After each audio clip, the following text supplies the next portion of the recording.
La ciencia es el futuro.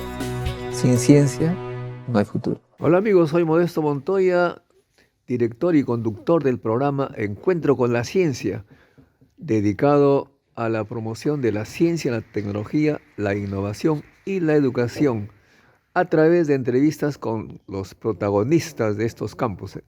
En esta oportunidad tenemos el honor de contar con la presencia del profesor Alfredo Pobes de la Universidad Autónoma de Madrid, que está participando en un encuentro científico en Orsay, París, Francia.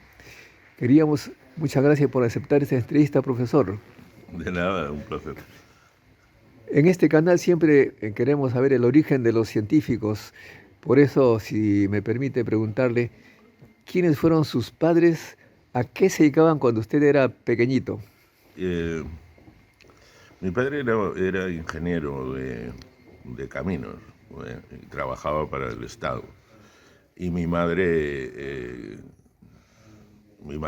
se dedicaba a la casa, no tenía trabajo fuera. Como en esas épocas, ¿no? Sí, solamente cuando éramos 5 hermanos y cuando ya estábamos todos criados, ya grandes, ella hizo estudios de una escuela de artes y oficios y se dedicó a hacer cerámicas. O sea que al final sí que Tenía su realmente arte. consiguió tener una actividad propia. ¿Y usted de pequeñito estudió en una escuela privada o estatal? Las escuelas en aquel momento, que era el franquismo, la dictadura pura y dura, prácticamente toda la educación estaba en manos de la Iglesia, de las órdenes religiosas. El número, perdón, el número de institutos privados, de escuelas públicas, era muy escaso.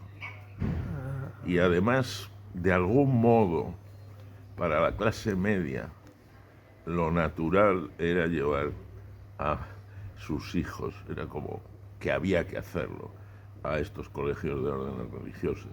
¿Y había entonces algún curso de religión? Todo, misa todos los días. Y cuando yo estudiaba en los jesuitas, que estaban a las afueras de una ciudad que se llama Alicante, nos recogía un autobús a las 8 de la mañana en ayunas, porque primero íbamos a misa, llegábamos al colegio, íbamos a misa y después nos daban el desayuno. Con lo cual, todos los días se desmayaban algunos niños en la misa, simplemente porque no habían desayunado. Era una cosa completamente absurda, pero bueno. O sea que todas las misas, yo fui monaguillo, me sé la misa en latín, me sé todo. O sea, ¿A qué edad se confesó usted? me confesé. Sí, entre el cura, fue la comunión, esto. Bueno, pero es que usted tiene su religión muy olvidada. Se hacía la primera comunión, se hacía sobre los 6 años. Se confesó, porque Y ahí había que confesarse todo el tiempo. y se acuerda de su pecado que Siempre eran los mismos. Haber dicho mentiras, haber desobedecido a los padres. Esos eran los pecados de la infancia, los que uno se confesaba. Cambié de ciudad, pero seguí en este tipo de enseñanza. un poco difícil que entre la ciencia en un cerebro cultivado de esa manera. Cuando yo me estudié, es que en los planes de estudios había matemáticas, había física, había química, ¿no? Quiero decir, eran los planes de estudio. Ya. Y además el profesorado en algunos de estos casos, por ejemplo, en el caso de los jesuitas, era un buen profesorado. Sí, ciertamente. Era un buen profesorado. Gran diferencia de los jesuitas, sí. Con respecto a otros. O sea que, bueno, pues podría haber sido mejor, pero fue lo que fue, ¿no? ¿Y en qué momento usted pensó en la física? Muy al final de la enseñanza secundaria. Casi cuando tuve que elegir. ¿Tenía que estudiar en la universidad, en la Autónoma de Madrid? No, la Autónoma de Madrid en ese momento no existía todavía. Ajá. Es una universidad nueva. Entonces yo estudié en la Universidad de Zaragoza. Zaragoza. que estaba lejos de mi sitio, de donde vivían mis padres, porque precisamente físicas había en muy pocos sitios Claro. en Madrid. Había en Madrid, en Zaragoza y en Barcelona, solamente. Entonces, por razones familiares o también porque me dijeron que eran buenos profesores Ya. en Zaragoza, que era un buen sitio para estudiar, Sí, claro. aunque era penosísimo el viaje. ¿Por para qué? ir.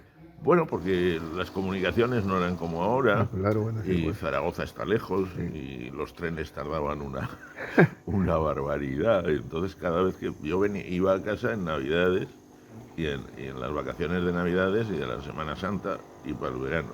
Y esos viajes eran realmente largos. Ciertamente. Eh, ¿Y la física nuclear? Eso ya fue en la carrera.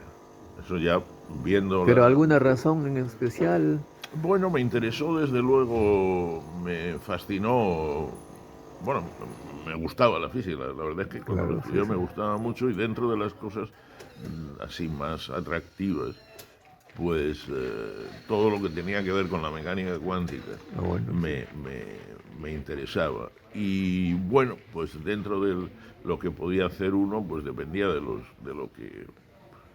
Estas cosas dependen de factores muy pequeños. Podría haber hecho física de partículas elementales o física de la materia condensada, siempre teórica. Nunca me consideré ¿pero las partículas un... era atractivo? ¿Tenían el CERN ya? Bueno, estaba el CERN y era... Pero bueno, casi en ese caso me atrajo más por lo que estudié en la carrera. Me sentía más cómodo con, con los núcleos que con las partículas, por alguna razón. Ya se escuchaba Peter Higgs en la época, ya, No, algo. no, Todavía. nada, Ok. nada. No había, y ya lo había hecho, ¿eh?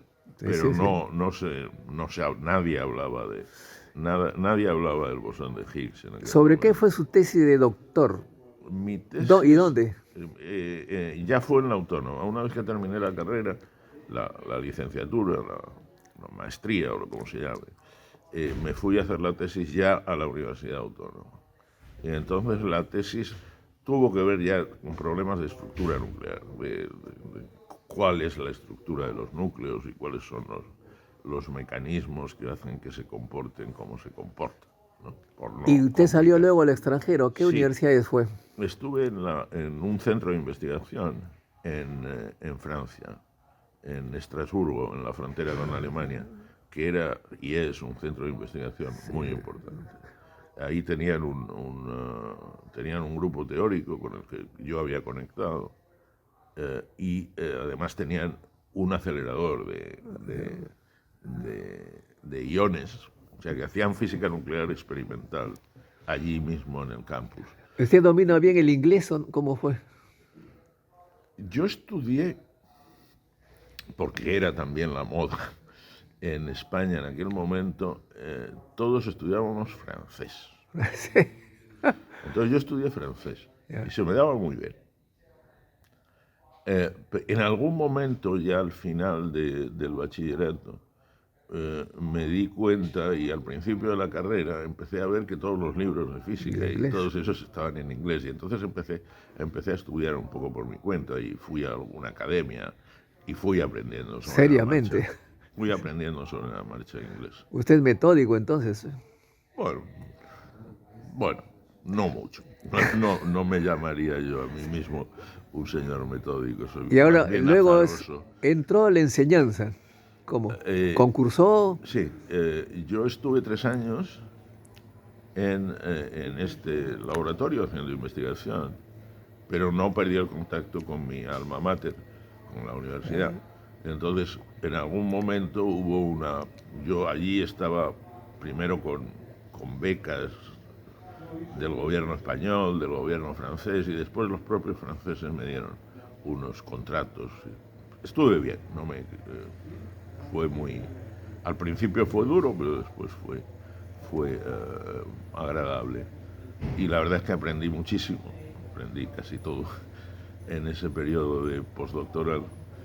Y después hubo un hueco en el departamento. Como en la física nuclear. Sí, en el departamento de física teórica había un grupo de física nuclear y me dijeron, te puedes venir, te damos un contrato. Un contrato. Y después, estando ya allí con el contrato, pues hubo concursos oposición, que eran una cosa muy decimonónica, así, con un tribunal, y había que hacer muchísimos ejercicios. Y ejercicios quiere decir que tenías que resolver problemas, que dar una clase elegida por el tribunal, una especie de juicio de Dios. ¿Una conferencia magistral? Sí, había una magistral, pero había que dar una lección como si le estuvieras dando a los estudiantes. Ajá. Otro, incluso resolver problemas como resuelven los estudiantes. Aparte evaluaban tu currículum investigador, pero era una cosa con 7 ejercicios. 7 ejercicios competitivos, porque estábamos 4, 5, 6 colegas ahí sufriendo. Pero bueno, la fortuna me acompañó y obtuve muy pronto, muy joven. ¿A qué edad fue profesor? Y fui profesor, pero del máximo nivel, porque por casualidad... Un salto. Sí. Un salto cuántico. Yo entré en el nivel más alto. Caray. Hay 2 niveles en España y podía haber entrado en el otro, pero no entré. Hubo una apertura directa a eso y la fortuna me sonrió. Y entonces eso fue a los 33, 34 años. ¿Ya era casado? Sí. Ajá. Sí. Yo me casé antes de terminar la carrera. ¿Ah, sí? Sí, fue una cosa... Apurado usted, ¿eh? No, simplemente era una forma de conseguir un espacio de libertad personal. ¿Cuántos hijos? Pero me casé en eso y los hijos los tuve 15 años después. Claro, o sea que claro. no fue una cuestión como puede pensar, como a veces ocurría. No. Obligado. No fue eso. Fue más bien para conseguir para mi novia y para mí un espacio autónomo de libertad, para poder vivir juntos. Claro. Estar juntos, porque no se podía. Aunque en esa época era Era necesario muy difícil, casarse, ¿no? Sí, era complicado. No era necesario, pero Sí. la vida se simplificaba en ese sentido. Ahora, ¿cómo ha sido su relación? Ya le termino, tengo 3 hijos. Ajá, 3 hijos. ¿Cómo ha Uno sido? más 2, de hecho. ¿Cómo ha sido 1 más 2? 1 primero y 2 gemelos. Por eso digo 1 más 2. Gemelos. Sí. Oiga, interesante, esto es una conversión aparte. Al final, el comportamiento similar se debe porque viven siempre en la familia, ¿no? Perdón. Su comportamiento psicológico de los gemelos. Bueno, depende también cómo sea la educación y cómo... no son... Ellos son físicamente muy parecidos, pero siempre intentamos evitar el efecto gemelar. O sea, llevarlos a clases diferentes, nunca vestirlos igual, o sea, darles un tratamiento diferenciado. Entonces, cada uno va por su cuenta. Se llevan muy bien y esto, pero no tienen ese efecto. Nunca hicieron eso que se conoce en psicología como que los dicen igual, la célula gemelar, ¿no? Que se encierran entre ellos mismos y el exterior. No, es malo. No, pues, malo, estos no han tenido nada, no han tenido ningún problema de relación. Durante mucho tiempo cada uno tenía sus amigos diferentes. Ahora que estamos en este Instituto de Física Nuclear de Orsay, que fue fundado por 2 premios Nobel, Frédéric e Irene Joliot-Curie, son grandes de la física nuclear del mundo. Sí. ¿Usted qué relación tenía con ellos? No llegué a... Son muchos. Soy mayor, pero no tan mayor. No digo con los miembros de este grupo. Sí, vamos a ver. Yo estaba en Francia, pero en Estrasburgo.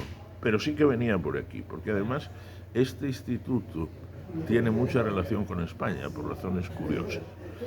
¿Sí? Sí, porque los servicios científicos franceses, sobre todo en Barcelona, pero también en Madrid, establecieron un sistema de becas. Y de los primeros becarios que vinieron son digamos, de una generación científica antes que yo, gente 15 años mayor que yo. Varios de ellos se quedaron en Francia. Ha habido fuga de talentos también. En aquel momento hubo mucha fuga de talentos y vinieron aquí. Y eran la referencia para nosotros. Sí, hay varios que están acá. Pues. Eran científicos muy notables. Y entonces crearon una especie de punto de encuentro y una cierta escuela. Y entonces yo los conocí bien a estos, que eran investigadores aquí. Y de hecho trabajé un tiempo con uno de ellos, que fue casi mi primer, que estuvo un tiempo corto en España.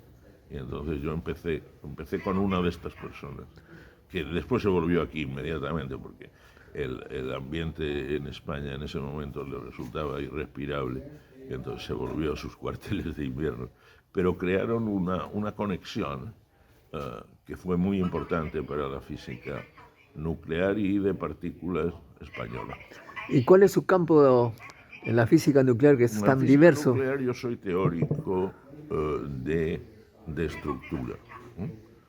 Que yo lo que hago esencialmente es tratar el núcleo lo mejor con las mejores herramientas que tenemos, con una descripción cuántica, partiendo de las interacciones básicas entre sus componentes, pues ver cómo eso se traduce en el comportamiento de un sistema complejo, porque los núcleos pueden tener desde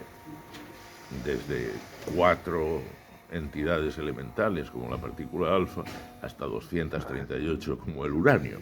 O esos que se producen artificialmente, que son... No, el uranio es natural. No, pero digo, también los otros. Y después se producen, hay laboratorios donde se producen núcleos... Más complejos todavía. Sí, son diferentes. Entonces, hay una variedad de comportamientos extraordinariamente rica. Usted escogió la teoría porque de repente en Madrid no hay grandes máquinas, o No por fue, gusto, por su placer. Por eso, era por gusto. No, nunca pensé en ponerme a poner cables. Soy bastante inútil. Y entonces los ciertos inútiles. Yo me acuerdo que estuve hacemos teoría. Un tiempo en Darmstadt y la ventana que hacía frío, había que cerrarla. Y un alemán no sabía cómo cerrarla y yo la cerré. Y le digo, bueno, lo que pasa es que yo he estudiado técnica, secundaria técnica.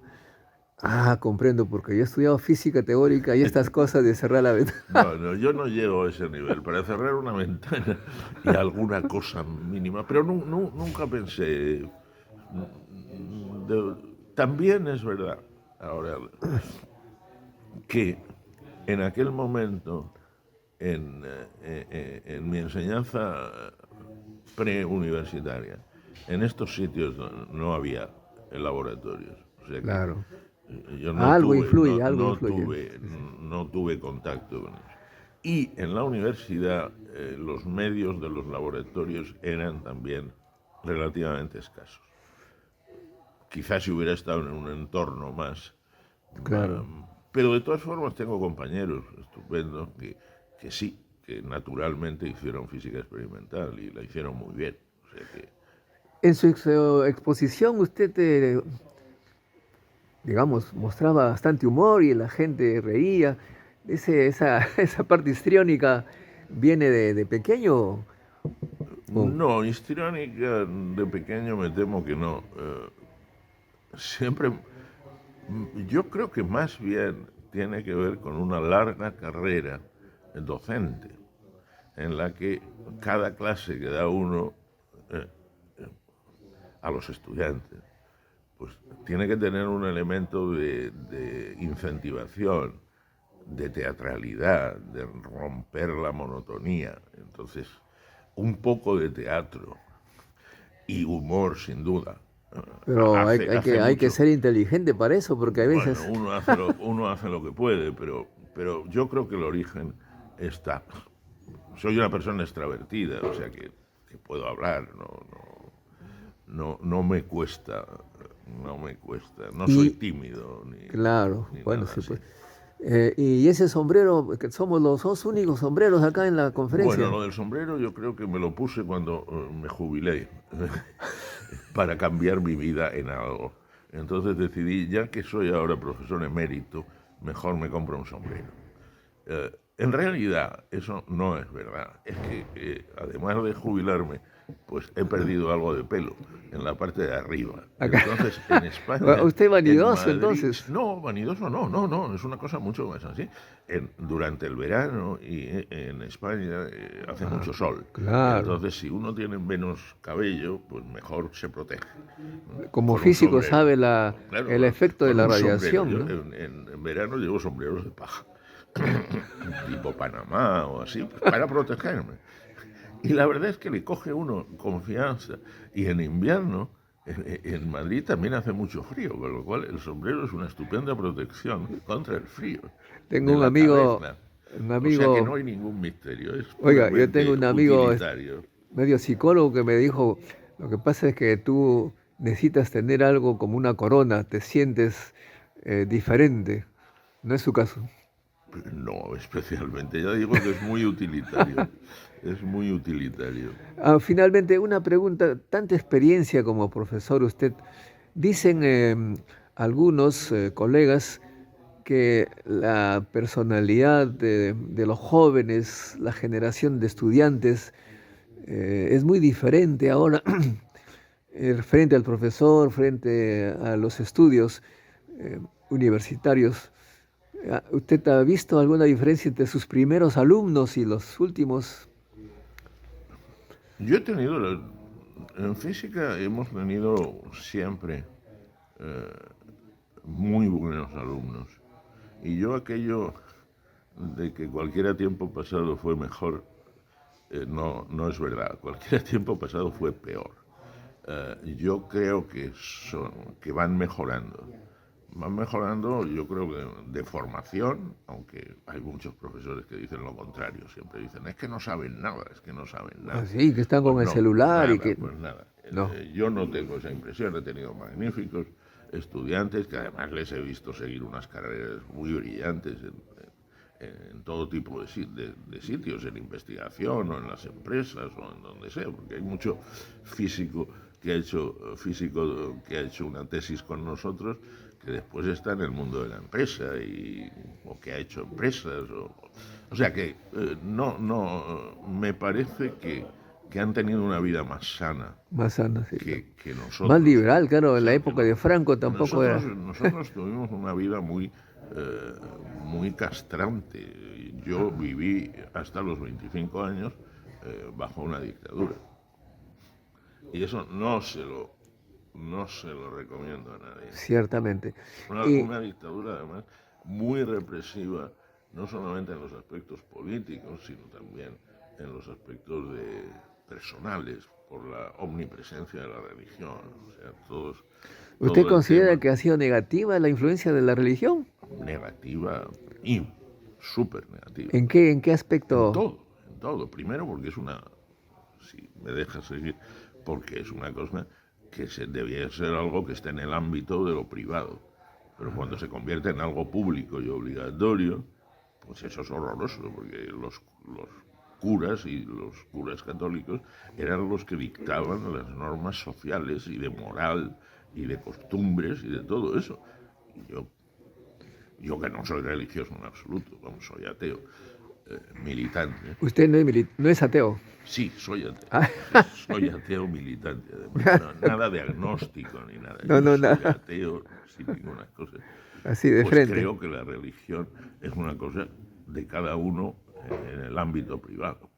Ahora, pero la iglesia está cambiando, oiga, yo No, he visto depende de dónde, qué en Perú, iglesia. dice, había un grupo de personas de extrema derecha, los sodalicios, algunos acusados de pedófilos, Sí, sí, ya sé. y el Papa los ha expulsado. Sí, sí, pero bueno, siempre hay recambios, porque si la Iglesia Católica se suaviza un poco, siempre hay alguna variante que se radicaliza, como todos estos evangélicos que tienen tanta influencia en América Latina. hispana, ¿no? También, ¿no? En España, Bueno, en España. México, no, en España No. mucho menos porque ya tenemos los nuestros. Pero allí eso es una cosa que viene de los Estados Unidos de América. Ah, sí, Sí, incluso algunos, curiosamente el misioneros. presidente de Estados Unidos va a ir a Perú. Sí, irá ¿Y qué pasó? Que de repente veo que llegan un montón de misioneros religiosos, pero con pelito muy corto, ¿no? Dijo, pero esto parecen más bien espías No, que... no, pero bueno, no es tampoco un tema más. Muy bien, entonces, finalmente, profesor, ¿cómo recomendaría usted a los padres de familia de América Latina para que sus hijos escojan Que hagan, que con hagan- la física, la no, ciencia, ¿no? yo No recomienda. no recomiendo nada. Pero Una cosa necesitamos ciencia. general. Sí, sí, pero yo creo que eso es una cosa que, que finalmente los, las nuevas generaciones habrá